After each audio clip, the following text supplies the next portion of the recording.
te demander ta grâce et ta bénédiction sur ce culte que nous célébrons ce matin en ton honneur. Aussi pour nous souvenir, Seigneur, comme nous venons de chanter, du don de ton esprit, Seigneur. Cet esprit dont nous avons besoin chaque jour pour comprendre ta pensée, comprendre ta parole et aussi, Seigneur, avoir la force de progresser avec toi, de marcher selon ta sainte volonté. Merci, Seigneur, parce qu'en quittant ce monde, tu ne nous as pas laissés orphelins, mais tu nous as envoyé cet esprit pour lequel nous te remercions ce matin, comme chaque jour, mais particulièrement en ce lendemain de Pentecôte. Merci, Seigneur, de bénir ce culte, ces moments que nous passons avec toi ici, dans ce lieu. Merci aussi, Seigneur, d'être avec celles et ceux qui n'ont pu se joindre à nous ce matin. Te demandons de les visiter, de leur faire du bien là où ils sont, dans le nom de Jésus, notre Seigneur. Amen. Eh bien, nous voulons ouvrir la parole de Dieu. Oui, nous sommes avec tous ces événements que nous avons vécus, on oublie un petit peu que nous sommes au lendemain de la Pentecôte. Et comme je l'avais dit, comme la Pentecôte au milieu de la semaine, j'avais déjà commencé une série de réflexions dimanche passé que nous poursuivrons ce dimanche-ci. Donc, voilà. Et puis je vais demander à Françoise de venir lire le texte avec moi. Il paraît que c'est moins monotone pour vous, alors voilà.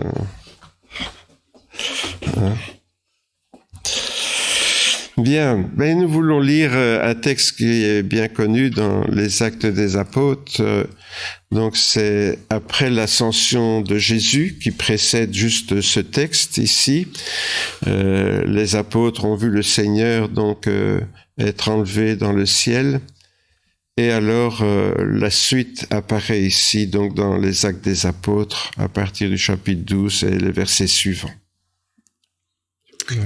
Alors, ils retournèrent à Jérusalem, depuis le mont appelé des Oliviers, qui est près de Jérusalem, à la distance d'un chemin de sabbat.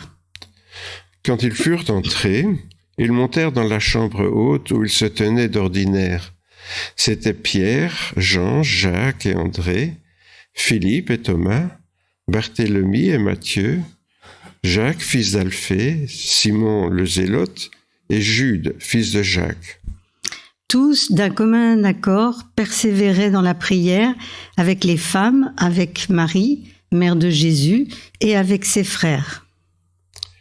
Lorsque le jour de la Pentecôte arriva, ils étaient tous ensemble dans le même lieu. Tout à coup, il vint du ciel un bruit comme celui d'un souffle violent qui remplit toute la maison où ils étaient assis. Des langues qui semblaient de feu et qui se séparaient les unes des autres leur apparurent. Elles se posèrent sur chacun d'eux. Ils furent tous remplis d'Esprit Saint et se mirent à parler en d'autres langues, selon que l'Esprit leur donnait de s'exprimer. Or, il y avait en ces jours à Jérusalem des Juifs pieux venus de toutes les nations qui sont sous le ciel. Au bruit qui se produisit, la multitude accourut et fut bouleversée parce que chacun les entendait parler dans sa propre langue. Ils étaient hors d'eux-mêmes et dans l'admiration et disaient « Voici ces gens qui parlent, ne sont-ils pas tous Galiléens ?» Comment les entendons-nous chacun dans notre propre langue maternelle ? Parthes, Mèdes, Élamites, ceux qui habitent la Mésopotamie, la Judée, la Cappadoce, le Pont, l'Asie, la Phrygie, la Pamphylie, l'Égypte, le territoire de Libye, voisine de Cyrène, et ceux qui sont venus de Rome, juifs et prosélytes, crétois et arabes.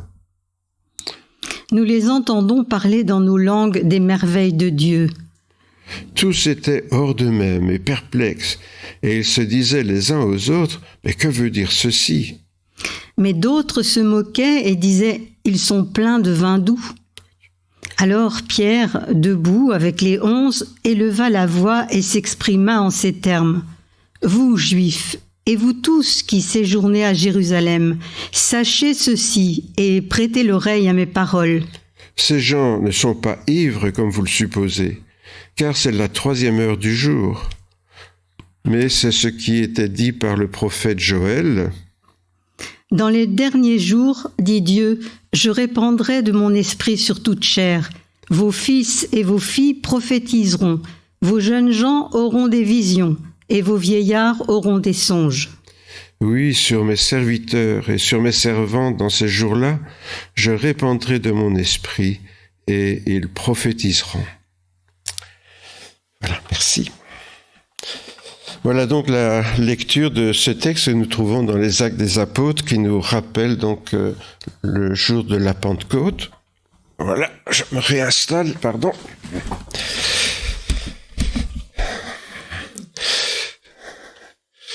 Alors, après cet événement, donc, on voit que l'apôtre Pierre va continuer. Nous avons vu les premières paroles de l'apôtre Pierre, mais si vous lisez dans les Actes, il y a là tout un discours de l'apôtre Pierre qui certainement est résumé. Je pense l'avoir déjà dit, mais les discours que nous voyons, que ce soit ceux de Jésus ou ceux dans les Actes des Apôtres, ont été résumés par les rédacteurs des évangiles et des Actes des Apôtres.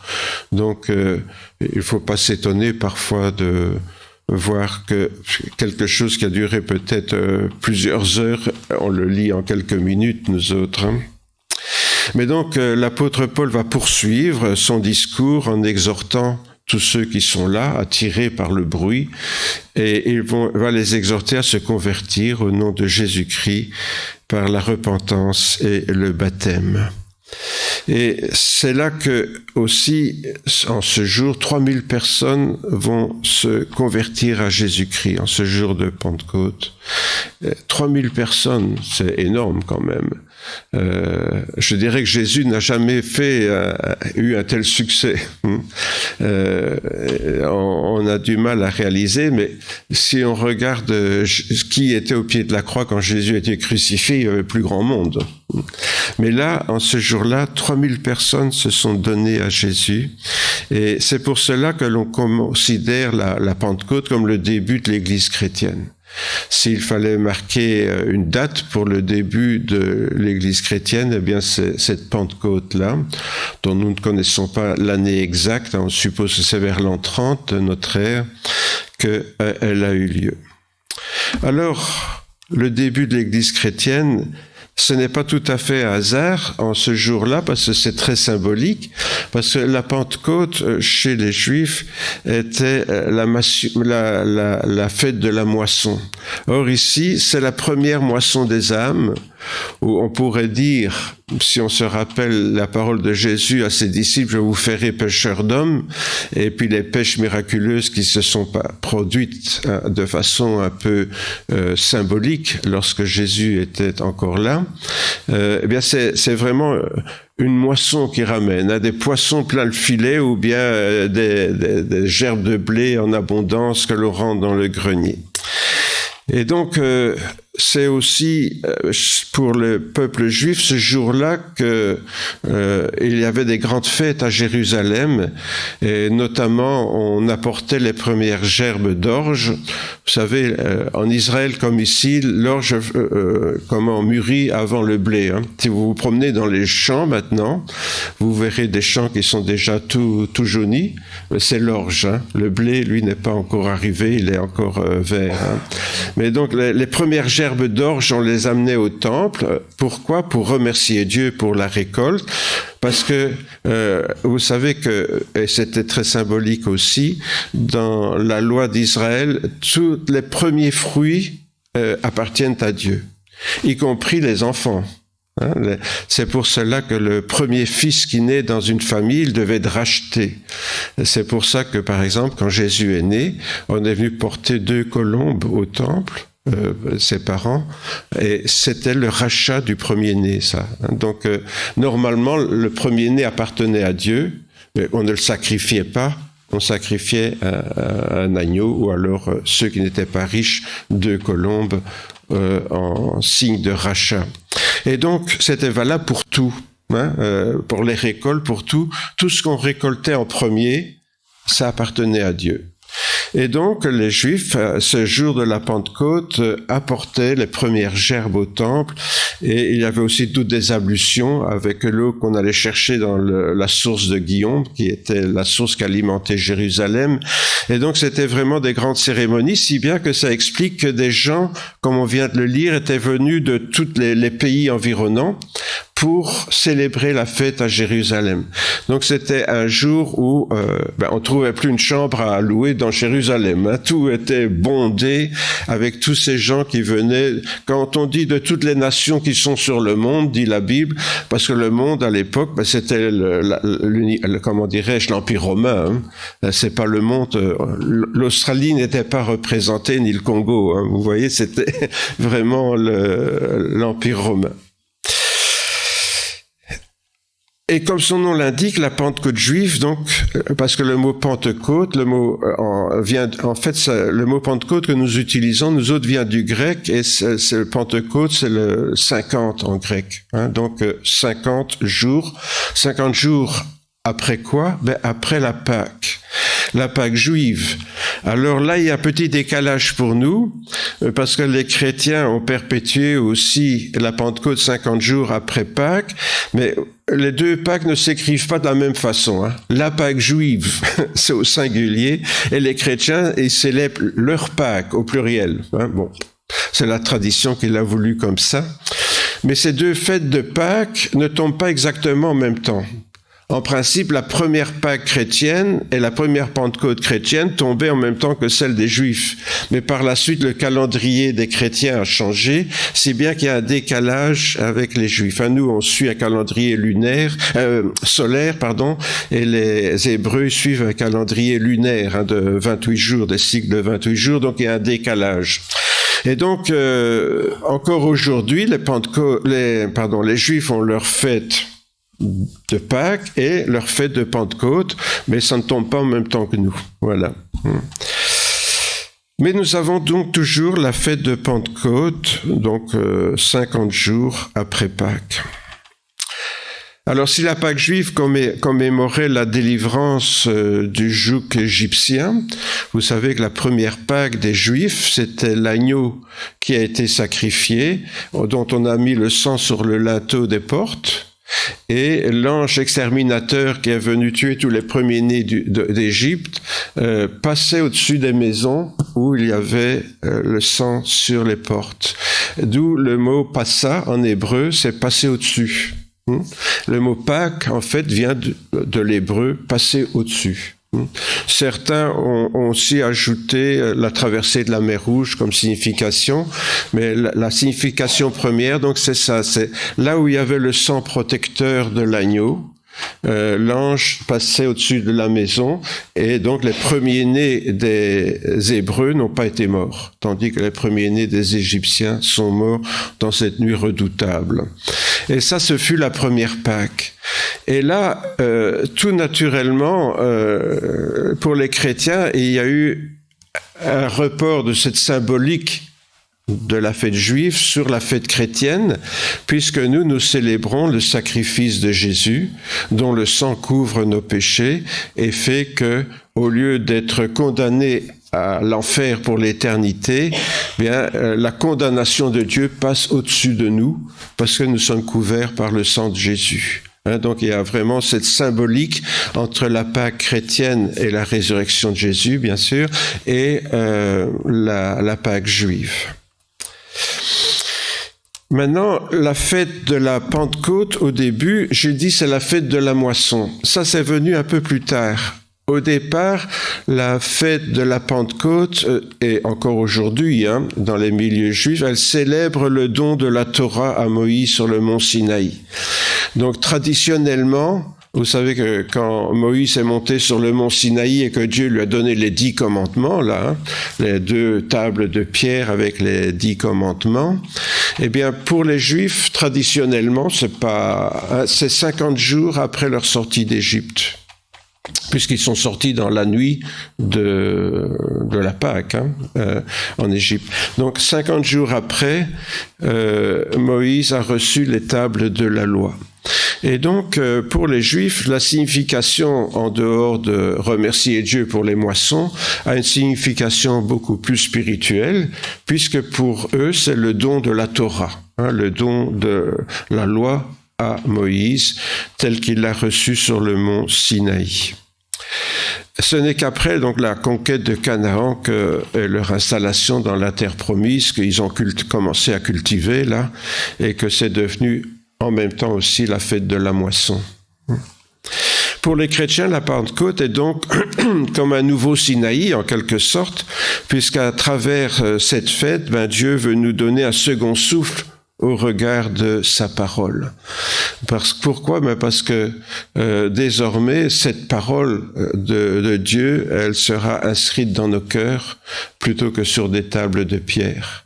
Et ça sera l'accomplissement de la prophétie. Nul n'instruira plus son frère parce que cette parole sera dans son cœur. 50 jours donc après Christ notre Pâque, vous savez, c'est une expression que l'on trouve sous la plume des auteurs du Nouveau Testament, qui appellent Christ notre Pâque. Pourquoi ? Parce que les Juifs appellent la Pâque aussi l'agneau immolé. C'est la fête, si vous voulez, Pâques, mais c'est aussi le nom que l'on donne à l'agneau qui est immolé le jour de Pâques. Encore actuellement, la Pâque, pour les Juifs, c'est l'agneau que l'on tue tous les ans pour célébrer la fête de Pâques. Et donc, dans la Bible, Jésus est appelé notre Pâque. C'est comme si on disait Jésus, notre agneau immolé. C'est exactement pareil. Eh bien, 50 jours après l'immolation de notre agneau, sans péché et sans tache qu'était Jésus, nous recevons l'Esprit qui va appliquer donc le sacrifice de Jésus à l'Église pour l'en faire bénéficier. Là, je fais une petite allusion à la théologie chrétienne, où dans la perspective du rôle du Père, du Fils et du Saint-Esprit, on considère que c'est le Père qui a conçu le plan de notre salut, c'est le Fils qui a accompli le plan de notre salut, et c'est le Saint-Esprit qui nous applique le plan, ce salut à ceux et celles donc qui viennent au Seigneur. C'est un peu comme quand il y a une maladie grave, il faut quelqu'un qui invente un médicament, il faut des pharmaciens pour le fabriquer et le vendre, et puis il faut un médecin pour vous l'appliquer, pour vous le prescrire. C'est un petit peu une image, bien sûr. Et dans le fond, le rôle de l'Esprit est celui-là. Il est fort probable que si Jésus ne nous avait pas envoyé le Saint-Esprit, eh bien, malgré que Jésus est mort pour l'expiation des péchés, il n'y aurait pas de chrétiens. Parce qu'il n'y a personne qui aurait eu cette conviction de péché dans le cœur que peut mettre le Saint-Esprit pour accepter le sacrifice de Jésus. Vous savez, pour accepter de prendre un médicament, il faut accepter qu'on est malade. Or ça, c'est le Saint-Esprit qui peut nous convaincre que nous sommes malades et que nous avons besoin du salut en Jésus-Christ. Et je crois que parfois ça... Excusez-moi. Un petit chat dans la gorge. C'est quelque chose qu'on oublie. Décidément.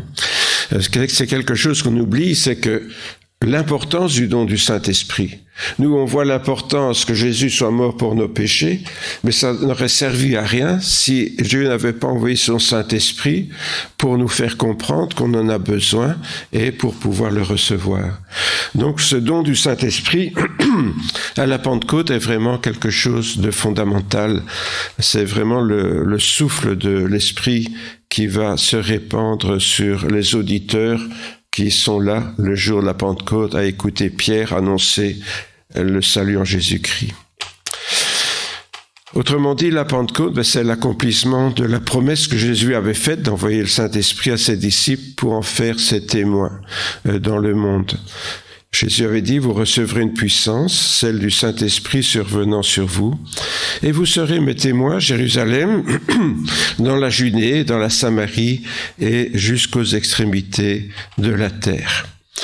Vous voyez, c'est une annonce de l'Évangile avec un cercle qui s'agrandit de plus en plus. D'abord Jérusalem, puis la Judée, puis la Samarie, et puis tout le monde romain en quelque sorte.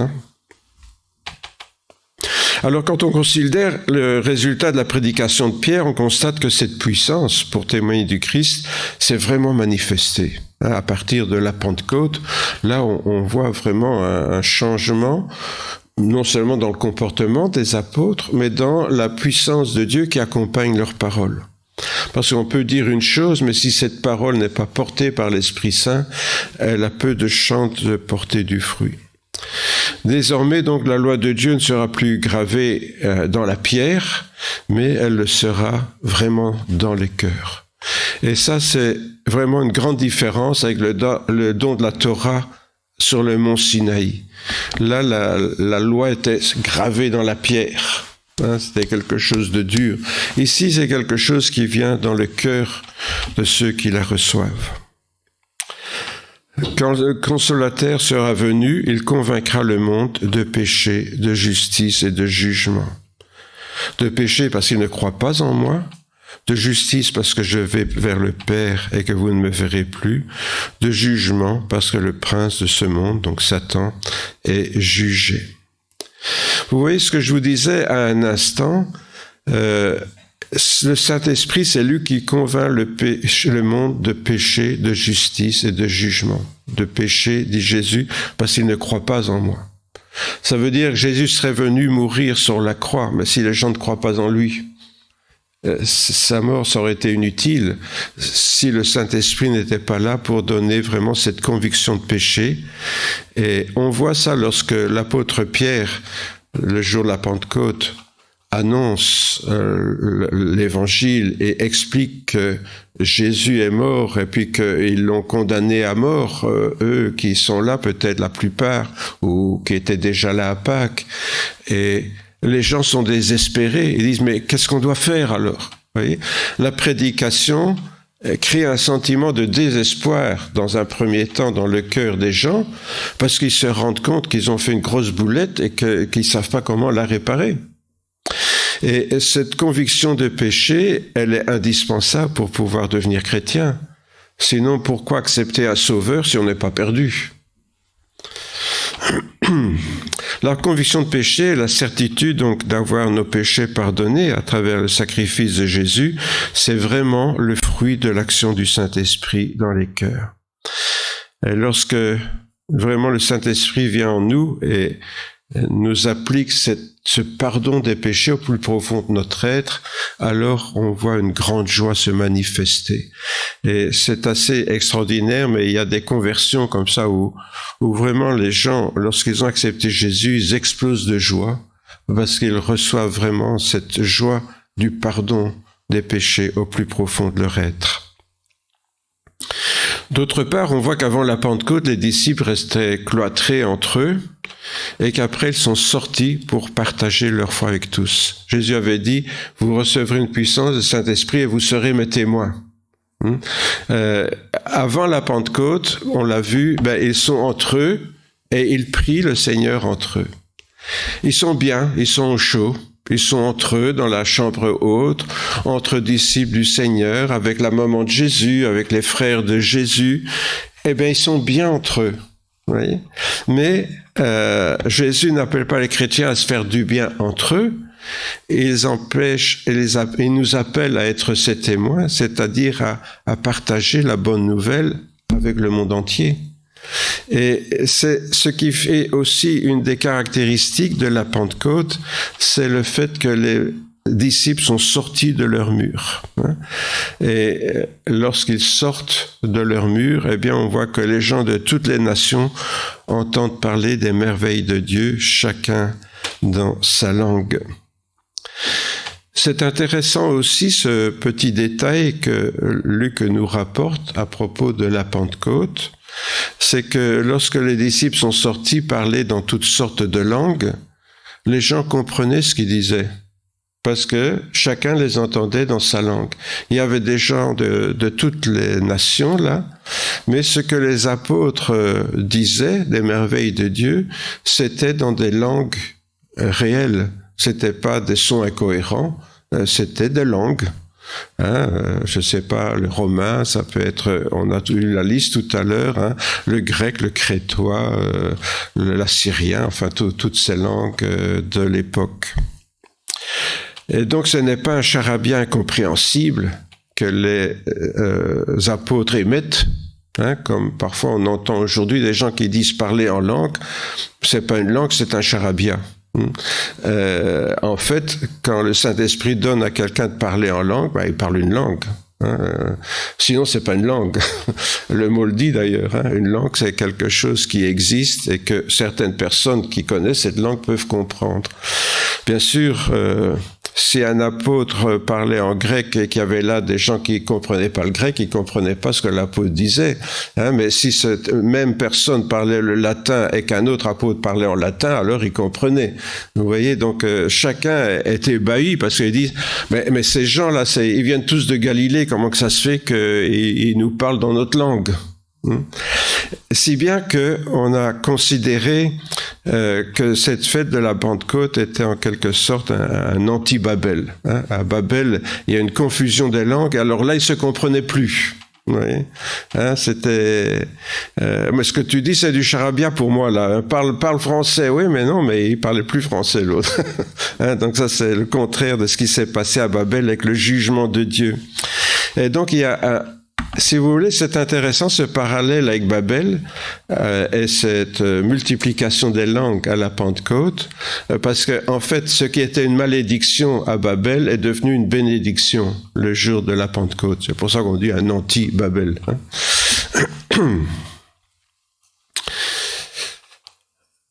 Le seul chemin donc qui a enseigné au monde pour atteindre le ciel, bien sûr, c'est le sacrifice de Jésus pour nos péchés et sa résurrection pour vaincre la mort. Et c'est pour ça que Jésus, de son vivant, disait « Étroite est la porte, resserrez le chemin qui mène à la vie, il y en a peu qui le trouvent. » Il disait aussi « Large est le chemin qui conduit à la perdition », vous vous rappelez. Et Jésus dira aussi à une personne « Moi je suis le chemin, la vérité et la vie, nul ne vient au Père que par moi. » Vous savez que ça, c'est des textes qui choquent les non-chrétiens. Ils disent, mais vous êtes sectaires. Pour vous, il n'y a que Jésus qui peut conduire les gens au ciel. En tout cas, il n'y a que Jésus qui est le chemin que l'on peut connaître ici-bas.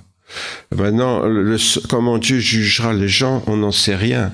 Mais le chemin pour aller au ciel dès maintenant, il n'y en a qu'un, c'est Jésus. C'est aussi un texte que les chrétiens interprètent mal. Jésus dit « Moi, je suis le chemin, la vérité, la vie, nul ne vient au Père que par moi. » Il parle « Je suis le chemin ». Ça ne préjuge pas du jugement de Dieu pour les autres qui n'ont pas pris le chemin. Oui. Donc dans les deux sens, parce que les chrétiens peut-être l'interprètent mal en disant si vous n'êtes pas chrétien vous irez en enfer. Moi j'ai entendu même des pasteurs qui disaient ça, si vous n'êtes pas chrétien vous irez en enfer.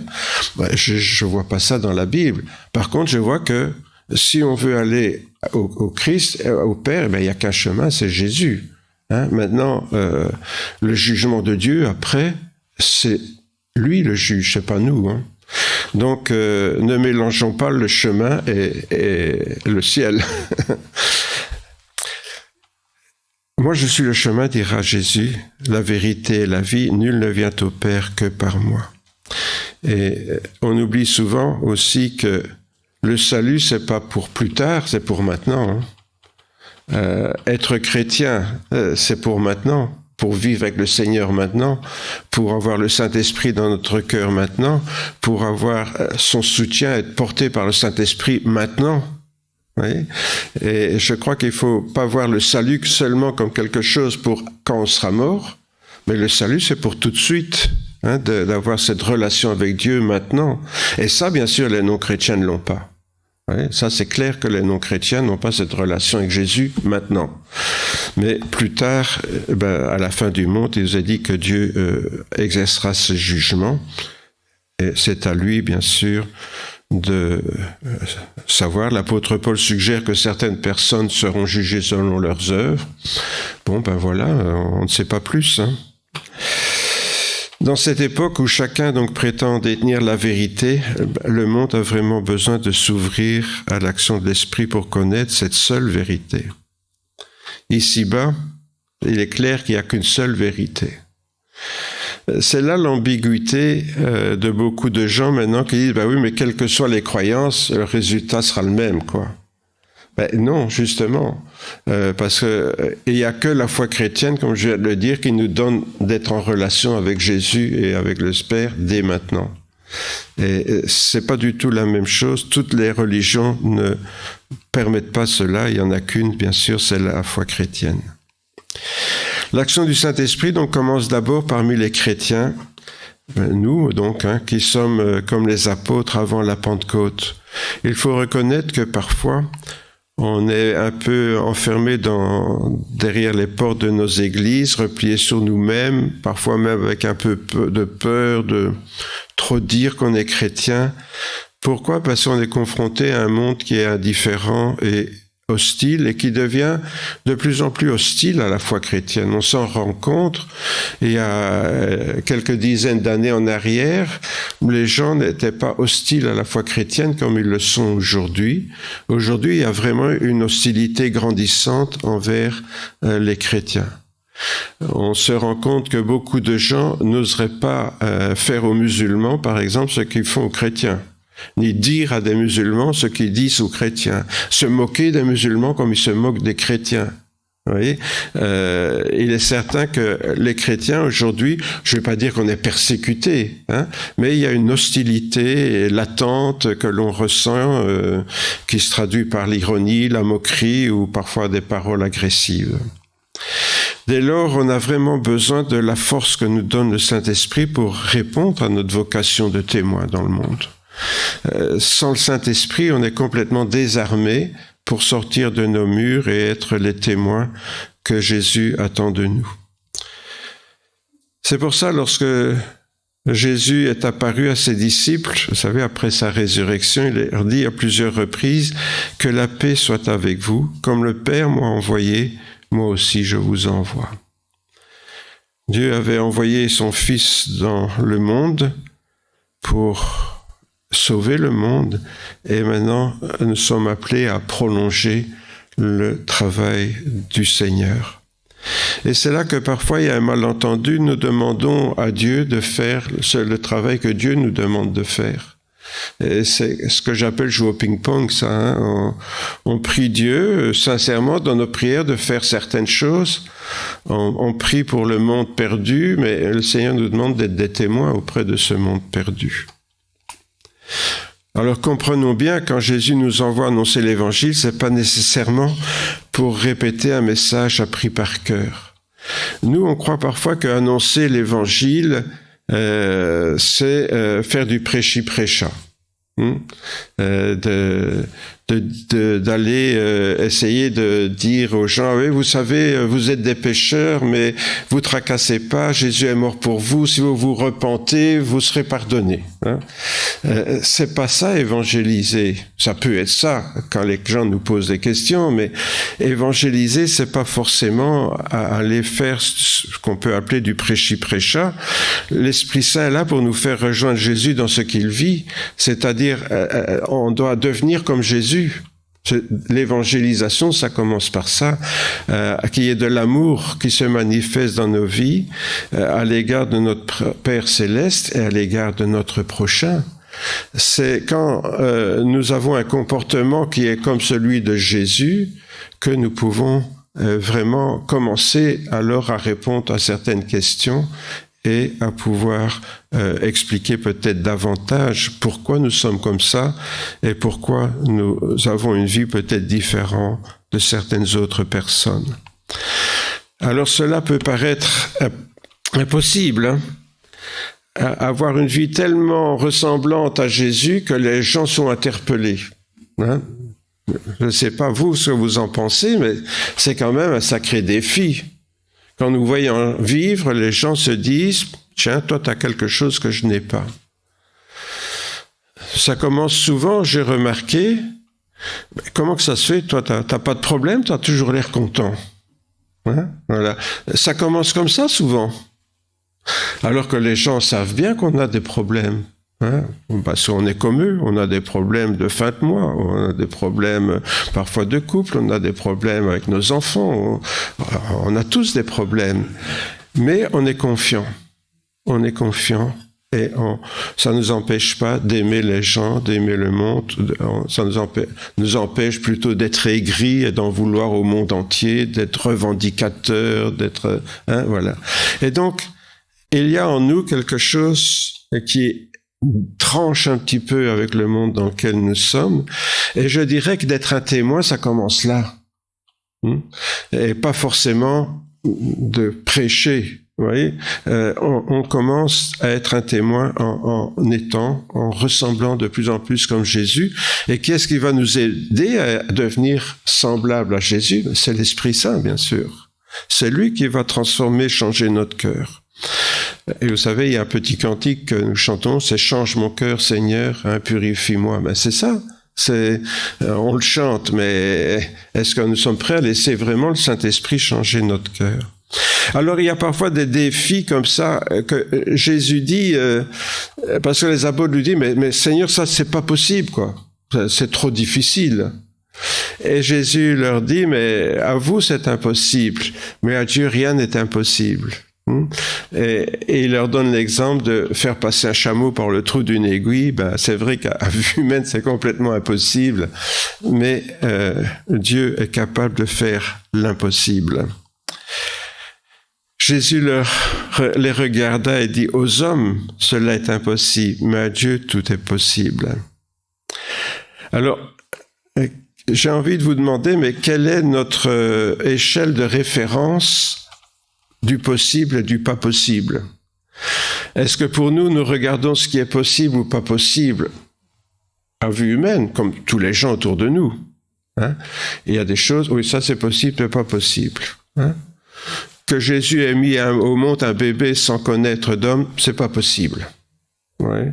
Que Jésus soit mort, oui, ça c'est possible. Que Jésus soit ressuscité, ça c'est pas possible. Que Jésus soit monté au ciel, ça c'est pas possible. Vous voyez, les gens autour de nous ont des références de ce qui est possible, de ce qui n'est pas possible. Mais nous, quelles sont nos références? Est-ce que c'est le monde dans lequel l'on vit, ou bien est-ce que c'est Dieu? Alors Jésus regarde ses disciples, je me représente la scène, Jésus qui les regarde vraiment dans les yeux, l'un après l'autre, hein? Et qui leur dit, oui, aux hommes cela est impossible, mais à Dieu rien n'est impossible. Et c'est peut-être cette parole que nous devons vraiment faire nôtre ce matin. Bien sûr, nous lisons la Bible, hein? Nous lisons la Bible. Éventuellement, nous la disons même, hein, comme je suis en train de faire ce matin. Mais est-ce que nous le croyons vraiment? Vous voyez? On lit des choses, on dit des choses de la Bible. Hein? Ah, dans la Bible, il est écrit ça, Jésus, il a dit ça, etc. Les apôtres, ils ont dit ça. Oui, on le fait. Mais on le fait parce que nous sommes chrétiens et puis qu'on a l'impression que c'est ça qu'on doit faire? Ou bien est-ce que nous le croyons vraiment? Lire quelque chose dans la Bible, c'est une chose, mais vraiment le croire, il n'y a que le Saint-Esprit qui peut vraiment nous donner cette conviction que ce qui nous paraît impossible devient possible. C'est pour ça que ce matin, peut-être il nous faut partager l'honnêteté de cet homme qui a dit à Jésus, et je dois dire que c'est une prière que personnellement je fais souvent au Seigneur Jésus, comme le Père c'est cet enfant qui dit, oui, je crois Seigneur, mais viens au secours de mon incrédulité. Hein, je crois. Oui, je crois, mais viens quand même au secours de mon incrédulité. On croit. Oui, bien sûr, on croit. Mais vous savez, notre foi elle est tellement petite. Hein. Jésus disait, si on avait une foi comme un grain de sénévé, comme une petite graine de rien du tout, on déplacerait des montagnes. Donc notre foi bien souvent est bien petite et on a besoin de dire au Seigneur, viens au secours de mon incrédulité. Jésus avait dit à Nicodème, ne t'étonne pas de ce que je t'ai dit, il faut que vous naissiez de nouveau. Le vent souffle où il veut, et tu en entends le bruit, mais tu ne sais pas ni d'où il vient ni où il va. Il en est ainsi de quiconque est né de l'Esprit. Le vent, on le retrouve le jour de la Pentecôte, hein, ce vent. qui souffle, un vent violent même, on dit là-bas, qui souffle le jour de la Pentecôte, et qui a encore une fois une image, bien sûr, mais les images, Dieu ne les suscite pas au hasard comme ça. Ce vent qui est soufflé le jour de la Pentecôte et qui a transformé le cœur de ses disciples, de gros timides qu'ils étaient, ils sont devenus vraiment des bâtons, là. Et il en est ainsi de quiconque est né de l'Esprit, dit Jésus. Vous savez qu'aux États-Unis, les chrétiens évangéliques sont qualifiés de born again. Born again, ça veut dire né de nouveau. Et souvent, c'est pas toujours un compliment. On les considère généralement comme des fanatiques et puis aussi comme des gros hypocrites. Ouais, ils se disent nés de nouveau. Président Trump, born again, le président Trump. Ça se voyait qu'il était né de nouveau, cet homme-là, non? Vous l'avez pas remarqué? Pourtant, born again, le président Trump. Ouais. Vous voyez où est le problème? C'est quand même inquiétant, tous ces chrétiens évangéliques qui se disent nés de nouveau, puis quand on les voit vivre, c'est aussi la région où on est le plus attaché aux armes à feu. Tout le sud des États-Unis, là, c'est toute cette population du sud des États-Unis qui est le plus attachée aux armes à feu. C'est là aussi qu'on voit le plus d'enfants qui sont massacrés dans les écoles, etc. Born again, tous ces gens-là. Vous voyez, on est né de nouveau, mais avec un colt, quoi. 2 précautions valent mieux qu'une, quoi. Et puis si on a 2 colts, c'est encore mieux, quoi. Voilà. Donc, il faut quand même, se méfier parfois de se présenter comme des gens nés de nouveau. L'idéal, ce serait qu'on puisse dire que chacun d'entre nous sommes nés de l'Esprit. Que cet esprit, et Jésus dit, ce qui est né de la chair est chair, ce qui est né de l'esprit est esprit. C'est ce que Jésus dira à Nicodème. Est-ce que nous sommes vraiment nés de l'esprit? Est-ce que notre être a été transformé par la puissance du Saint-Esprit et pas seulement nés de nouveau parce qu'on a pris le baptême par immersion, vous voyez? En ces jours, donc, où nous commémorons le don du Saint-Esprit à l'Église Jésus, mon vœu, bien sûr, c'est que nous puissions tous nous laisser porter par ce souffle brûlant de l'Esprit. Je dis souffle brûlant parce que ce souffle s'est transformé en petites flammes qui se sont posées sur la tête des apôtres. Encore ces petites flammes qui sont venues éclairer les apôtres, et qui sont venues en même temps leur apporter cette flamme, cette flamme qui nous rend brûlants pour faire des choses pour le Seigneur. Tout à coup, il vint du ciel un bruit comme celui d'un souffle violent qui remplit toute la maison où ils étaient. Des langues qui semblaient de feu, qui se séparaient les unes des autres, leur apparurent et se posèrent sur chacun d'eux. Cette apparition de flammes, bien sûr, c'était sans doute pas des vraies flammes, mais c'était une apparition qui leur est apparue, jointe au souffle du vent. Et je dirais que ce vent du Saint-Esprit puisse vraiment nous porter et nous animer comme un feu dévorant. Car alors, s'ils s'inscrivent dans le plan de Dieu, nos rêves les plus fous pourront devenir des réalités. Ce qui est impossible aux hommes est possible à Dieu. Et le rêve le plus fou, bien sûr, je parle sur le plan spirituel, vous l'aurez compris. Voilà, je vous invite à prier et à remercier le Seigneur pour ce don de l'Esprit qu'il nous accorde et dont il veut nous accorder la plénitude au travers de cette commémoration de la Pentecôte. Oui, Seigneur, nous te remercions de ce don de l'Esprit qui est descendu sur les 120 le jour de la Pentecôte. Seigneur, il nous a dit qu'il y avait les 11 disciples qui étaient restés, Seigneur, après la mort de Judas. Il y avait là les femmes qui avaient suivi Jésus tout au long de sa vie. Il y avait là Marie, bien sûr, sa maman, et puis aussi ses frères qui s'étaient convertis entre-temps, qui avaient cru dans leurs frères alors qu'ils n'y croyaient pas.